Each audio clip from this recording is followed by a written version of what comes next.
gente chama Marilu Cabanhas. Bom dia, Marilu.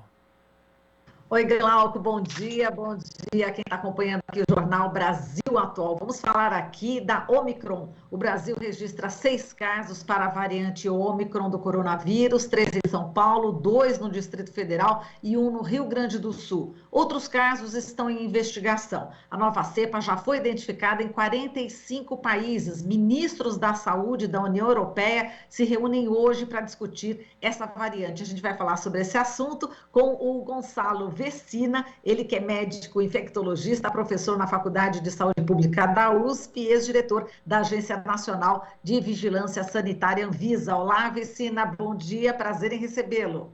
Bom dia, Marilu, bom dia também aos nossos assistentes. Vamos lá, Vecina, a gente vai começar aqui com a ação, né, do ministro do Supremo Tribunal Federal, Luiz Roberto Barroso, determinando aí que os ministérios da Justiça e Segurança Pública, Saúde e Infraestrutura e a Casa Civil sejam ouvidos até amanhã, o prazo vence amanhã, né, sobre a demora para atualizar as regras de entradas de viajantes aqui no país. A ordem foi dada em decorrência aí de uma ação da Rede Sustentabilidade, que está tentando obrigar aí o governo a adotar medidas recomendadas pela Anvisa, como o passaporte da vacina ou a quarentena obrigatória para quem chega ao Brasil via aérea. O governo decidiu cancelar em cima da hora uma reunião entre os representantes do governo e da Anvisa para discutir o assunto. O presidente Bolsonaro, você já sabe, né, Vecina, ele já disse que é contra essa obrigatoriedade. E, na sua opinião, quais são as consequências dessa inação do governo federal até agora frente a essa nova variante?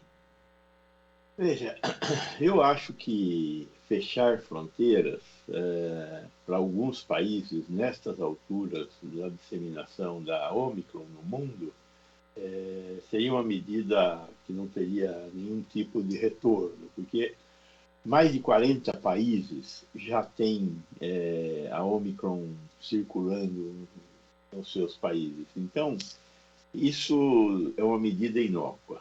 Você teria que fechar o Brasil para o mundo, e aí as consequências seriam muito piores, porque nós somos um país que tem muito relacionamento com outros países, um país de 210 milhões de habitantes. Então, fechar o país não é a alternativa. A alternativa é controlar. Como é que se controla? Primeiro ato de controle é a exigência do passaporte de vacina, que a maioria dos países europeus, os países mais civilizados, tem colocado em prática o uso do passaporte de vacina internamente para entrar no país. O segundo instrumento é a exigência do teste de RT-PCR na entrada do Brasil, que é uma coisa que nós já tínhamos instaurado, embora com um período maior, 3 dias de defasagem. Então, eu acho que nós temos que instaurar um mínimo de medidas, não para impedir a entrada da variante no Brasil, a variante Ômicron, mas para controlar a entrada de não vacinados. A ideia é controlar a entrada de não vacinados. Quer dizer, nós temos que conseguir sair dessa crise sanitária, e o jeito de sair é diminuir o número de suscetíveis dentro do país. Pessoas que podem vir a se infectar e adoecer. E nesse espaço é que se situam os negacionistas da vacina. E hoje no mundo, quem não está vacinado, quem é adulto e não está vacinado, é muito provavelmente um negacionista.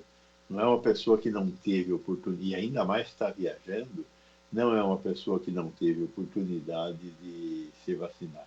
Então, eu acho que é importante que a gente controle a entrada dessas pessoas, o fluxo dessas pessoas no país. Recina, vamos dar um exemplo aqui sobre como é que a Omicron, né, está se desenvolvendo em alguns países. Aqui no Reino Unido, por exemplo, né, no Reino Unido, no domingo tinha 246 casos, né, o dobro de sexta-feira, né? Na Dinamarca, também 183 casos, o triplo da última sexta-feira. E lá, pelo que a gente está vendo aqui, os cientistas acham que só as restrições às viagens não estão impedindo aí o avanço da variante, como você também já falou, né, Vecina? E que deve haver mais chance de lockdown, eles estão já imaginando que possa haver lockdown antes do Natal e do Ano Novo. É uma precaução, Vecina? Veja, neste momento, o que nós temos de dados sobre a Omicron é muito pouco. Nós só temos um dado que é certeza. Ela se espalha rapidamente. O poder infectante dela é muito elevado.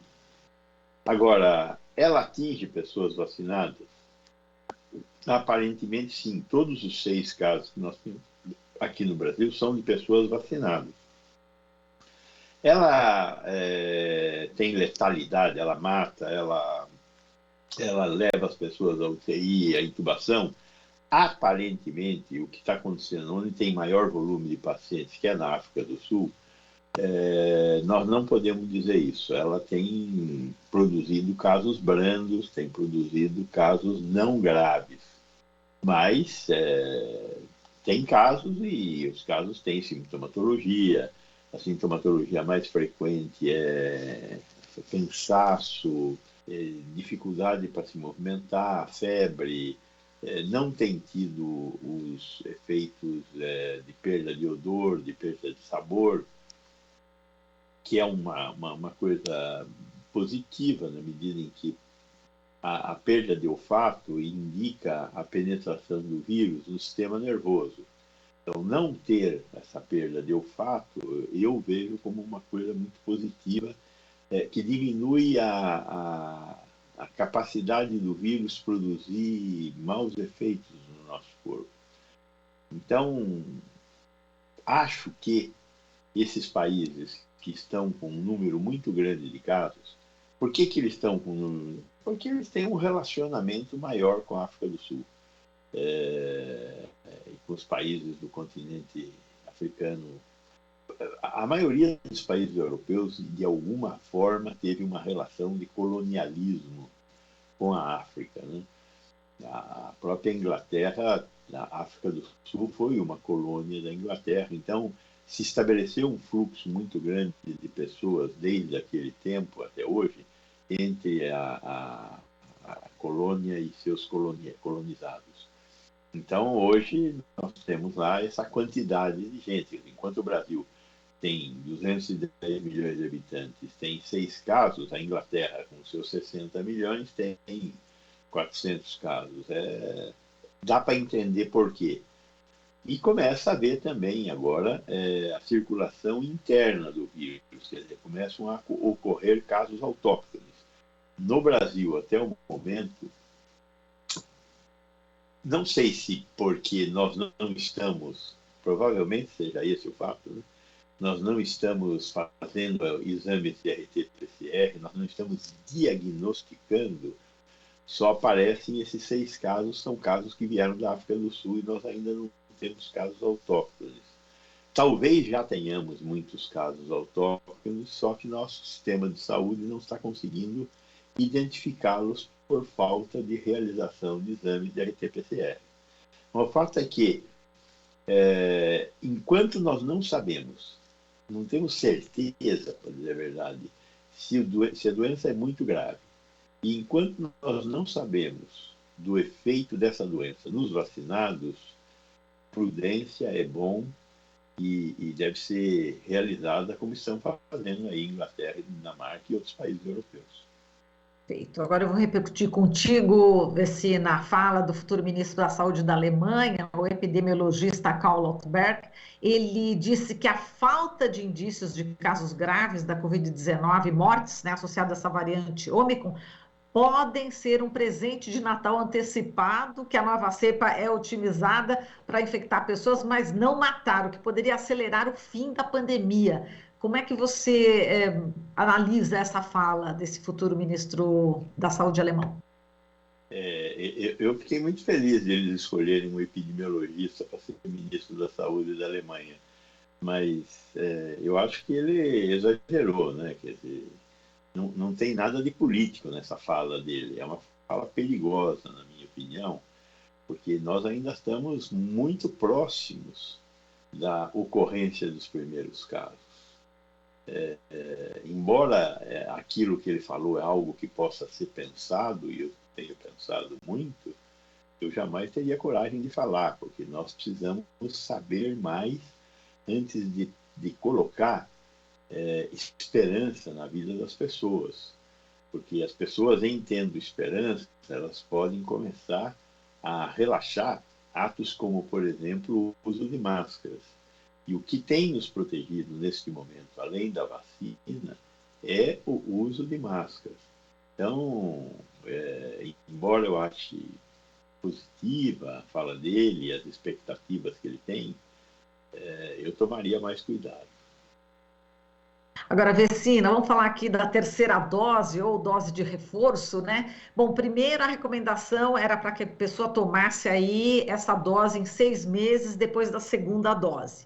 Aí o Ministério da Saúde recomendou 5 meses. Agora o governo do estado de São Paulo decidiu antecipar para 4 meses. Bom, tem pessoas que estão aí prestes a tomar essa dose, mas estão na dúvida em relação a esse prazo. Tomo ou não tomo essa dose de reforço, já que está criando-se aí muita polêmica em torno desse prazo, né? Está se discutindo, faz mal para a saúde, não faz mal para a saúde, antecipar ou não. Aproveito aí o seu conhecimento e tranquiliza a gente aqui, Vecina. O que a gente pode falar sobre isso? Bom, primeiro, a gente tem que analisar a fala da Anvisa e dos fabricantes. Tanto a Anvisa quanto os fabricantes nunca falarão coisa diferente de não existe terceira dose, por enquanto. Quer dizer, as indústrias não podem recomendar uma terceira dose porque elas não fizeram pesquisa sobre terceira dose. Por outro lado, é um fato que há um decaimento na produção de anticorpos, principalmente nos mais idosos. Ela ocorre com entre 5 e 6 meses, com certeza, e o governo do Estado de São Paulo deve ter observado casos um pouco mais precoces. O que se faz quando ocorre o decaimento da produção de anticorpos em uma pessoa vacinada? A dose de reforço é a única alternativa. Então, nós nunca vamos ter uma confirmação disso por parte da Anvisa, porque a Anvisa segue o que o fabricante pede para ela fazer, porque a responsabilidade pelo que será feito é do fabricante. Então, da Anvisa e do fabricante, nós não vamos ouvir essas propostas. Além do que, tem essa estratégia da heteróloga, né, de você tomar uma vacina diferente da vacina que foi a primeira e a segunda dose. E são estudos que foram realizados na Inglaterra, pela Universidade de Oxford, em Espanha, pelo Instituto Carlos III, verificando que uma terceira dose de uma vacina diferente das anteriores, ela dava um reforço mais importante do que se fosse uma terceira dose da mesma vacina. Então, o governo, o Ministério, ele resolve passar de 6 para 5, e o governo do Estado de São Paulo de 5 para 4, na tentativa de antecipar o reforço. É positivo? Na minha opinião, eu acho que é positivo. Tem risco aumentado? Não tem risco aumentado, pelo tudo que se sabe até agora. O risco são os riscos de sempre, de ter tromboembolismo, de ter pericardite, miocardite, de ter síndrome inflamatórias, essa coisa. Mas com uma frequência muito, muito baixa, onde os riscos suplantam grandemente os benefícios, que são de não ter a forma aguda e o risco de morte com o vírus e a proteção da vacina. Então, eu acho que é fundamental, neste momento que chega uma variante que tem uma rápida capacidade de espalhamento, é fundamental tomar a dose de reforço. Perfeito. Agora, Vecina, vamos falar aqui do futuro, do presente e do futuro, né, da Coronavac, né? O Instituto Butantan tem aí 15 milhões de doses da Coronavac paradas, parece que não existe aí o interesse, né, de estados, enfim, adquirirem essa vacina. Como é que você vê, e elas vão vencer já no próximo ano, como é que você vê esse estoque, enfim, o que a gente pode dizer sobre a Coronavac? Veja, o governo federal finalmente se movimentou e comprou. Quem compra vacina no Brasil é o governo federal. Está na lei do PNI que a responsabilidade pela compra de vacinas é do Ministério da Saúde. O Ministério da Saúde, por sua vez, fez grandes encomendas para a Pfizer. Serão suficientes? Pelas contas que a gente faz e o volume das compras, está ali. Está ali para quê? Para terminar de vacinar os jovens, para iniciar e avançar um pouco na vacinação das crianças. E a Pfizer está pedindo-lhe a autorização para usar a vacina a partir de 5 anos. Ainda tem todas as crianças abaixo de 5 anos. Por sua vez, a Coronavac, ela está sendo usada no Chile, na Colômbia e principalmente na China, como uma vacina em crianças acima de 3 anos. A Anvisa colocou esse lote dessas 10 milhões de doses aí da Coronavac no estaleiro e aguardando. Teve um problema que já foi suplantado sobre se essas vacinas eram de uma fábrica certificada ou não certificada na China. Parece que isso já foi resolvido.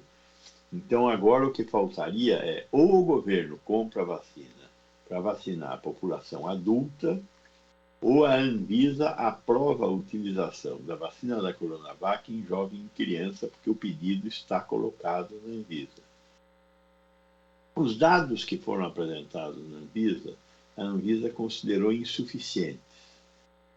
Está em discussão o fato de que Chile e Colômbia, não vamos falar da China, aprovaram a vacina com os dados disponíveis e estão utilizando a vacina na sua população.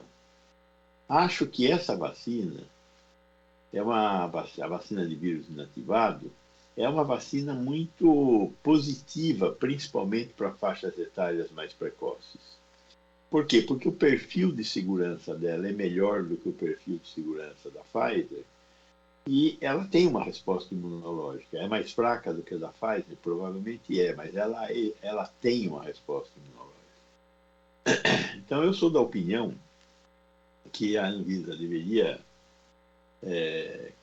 terminar a análise com os dados disponíveis sobre a Coronavac e, eventualmente, o governo permitir e comprar para uso aqui no Brasil, nas crianças, a Coronavac e deixar a Pfizer para as faixas etárias mais elevadas.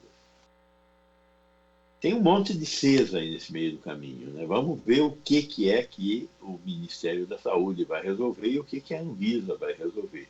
Se nada disso der certo, com certeza essa vacina será colocada em outros países que estão sequiosos de vacina, com certeza. Está sem som, não estou ouvindo você. Tá certo, agora sim, eu apertei, não rolou aqui o meu microfone. Ô, Vecina, vamos falar aqui de Rondônia, né? A gente tem aí a notícia, né? Depois de 8 meses, ela volta a registrar, né? Filas por leito de UTI, né? Para tratamento de Covid. 7 pessoas estão na fila, sendo 2 em estado grave por Covid. E a gente já, né? Passou um trauma violento em relação à falta de vagas. E está preocupante esse dado de Rondônia? Você acha que é pontual? Aí a gente está falando da estrutura do SUS, né? É a estrutura do SUS e é a forma como os estados do norte estão se comportando em relação à vacinação. Então, Pará, Roraima, Amapá, Rondônia, Amazonas, vacinaram proporcionalmente menos. O que está circulando nesses estados ainda é a Delta. Quem que a Delta está atacando? A Delta está atacando os suscetíveis. Agora, a Delta produz uma doença grave. Não vacinou? Tem suscetíveis. Né? Eu já tive a oportunidade de avaliar isso aqui também com você, e que a variante Gama, de certa forma, ela nos protegeu contra a variante Delta, porque após você ter tido a doença provocada pela variante Gama, você se protege contra a reincidência pela variante Delta. Então, nós, no norte, estávamos relativamente protegidos, primeiro pela quantidade imensa de pessoas que tiveram a variante Gama, depois pela vacinação. Eles vacinaram menos, eles não vacinaram como vacinou São Paulo, mas fizeram alguma vacinação. E agora cresceu o número de casos, porque deve ter acontecido um certo relaxamento. O que acontece quando nós relaxamos o uso de máscaras, de encontros? Nós facilitamos que o vírus seja achado pelos suscetíveis. Então, o que nós estamos vendo em Rondônia, estamos vendo também em algumas cidades do Pará, estamos vendo em Roraima, é um aumento grande do número de casos e o aumento de hospitalizações e, consequentemente, a necessidade de leitos de UTI. Por que está acontecendo? Pelo relaxamento no uso de máscaras, pelo relaxamento nas medidas de isolamento, pela possibilidade de encontro de pessoas, e aí o vírus faz o seu serviço, faz com que as pessoas adoeçam, e a necessidade de leitos de UTI. Vecina, só para a gente terminar aqui, a gente está vendo aqui vários países da Europa multando as pessoas, né, que não se vacinaram, tem que ter o certificado de vacina, no trabalho também, precisa ser obrigado. Aqui a gente vê, por exemplo, histórias, né, por exemplo, eu mesma num supermercado, falando, né, em relação a vacina, vocês estão vacinados aqui, né, e eu acabei descobrindo que vários funcionários de um determinado supermercado, né, pequenininho, né, no litoral e tal, mas uma pessoa falou assim, ó, que vários não se vacinaram. Então, quer dizer, como é que você vê também essa questão? Ah, inclusive, a menina do caixa me falou, olha, eu tenho direito, isso é democracia. Ainda tive que ouvir isso, vacina, de não se vacinar é meu direito, aqui é uma democracia. Enfim, é muito complicada essa falta, a fake news que ainda assola, né? Temos ainda informações falsas que circulam e até hoje pessoas que não estão se vacinando, entre aspas, porque elas têm o direito de não se vacinar. E agora, em contraponto, aí na Europa, as pessoas já estão sendo multadas por não serem vacinadas. Como é que você vê também essa questão da não vacinação e a multa? Eu vejo como uma medida sanitária extrema, mas absolutamente necessária, né? É inacreditável que pessoas estejam tendo esse raciocínio, quer dizer, é meu direito não fazer alguma coisa. Lógico que é direito de todos não fazer o que não quiser fazer. Só que, em relação à vacina, que é uma medida que protege a comunidade e protege o indivíduo, as pessoas não têm esse direito, porque esse direito interfere no direito dos outros a terem saúde. O direito à vida, o direito à saúde, na nossa lei maior, na Constituição, ele vem antes do direito de ir e vir, do direito de decidir o que você bem quiser decidir. As pessoas precisam ter o entendimento disso, que a vacina é um ato de proteção comunitária. Então, não se trata de um direito ou não direito, é uma obrigação antes de ser um direito. Então, o direito de ir e vir tem que ficar claro para essas pessoas que ele se submete ao direito à vida. Então, eu acho que a Europa, um continente muito mais civilizado, com países muito mais civilizados do que nós somos aqui, está absolutamente correta ao discutir essa possibilidade. Os Estados Unidos também, está lá uma discussão no judiciário deles lá, que Joe Biden está querendo exigir. Já exige hoje dos servidores públicos, e agora quer exigir também dos trabalhadores da empresa privada que todos estejam vacinados para não colocar em risco os colegas de trabalho, né? E a Europa já está mais avançada em relação a isso, exigindo passaporte de vacina e exigindo que as pessoas, para frequentarem espaços públicos, estejam necessariamente vacinadas. Como nós temos um presidente que tem uma frase fantástica, que eu acho muito exemplar do que é o governo dele, tudo pode piorar, e eu completo, e eu serei o instrumento de que essas coisas sejam garantidas, ou seja, que tudo piore, nós vivemos esse tipo de situação de você, de repente, num supermercado, uma pessoa falava: por que você não quer se vacinar? Ah, porque eu tenho o direito a não me vacinar, como se ela tivesse noção do que ela está falando. É grave, noção do ponto de vista coletivo, né? Do ponto de vista individual, claro que ela tem noção. Então, é triste ver isso. Espero que essa nova discussão que o Bolsonaro arrumou com o Supremo Tribunal Federal termine com uma decisão da Corte, no sentido de que a sociedade, por ordem constitucional, tem que se proteger. E aí que se instaure a obrigatoriedade do passaporte da vacina. Muito bem. Gonçalo Vecina, muito obrigada aqui pela sua participação, por suas informações tão importantes, relevantes aqui para os nossos ouvintes, internautas e telespectadores. Um forte abraço e até uma próxima oportunidade. Muito obrigado, Marilu. Bom dia para você, bom dia para os nossos e nossas ouvintes e telespectadores. Muito obrigada. Falamos aqui com o Gonçalo Vecina, médico infectologista, professor na Faculdade de Saúde Pública da USP e ex-diretor da Agência Nacional de Vigilância Sanitária, Anvisa. Você está ouvindo Jornal Brasil Atual. As notícias que os outros não dão.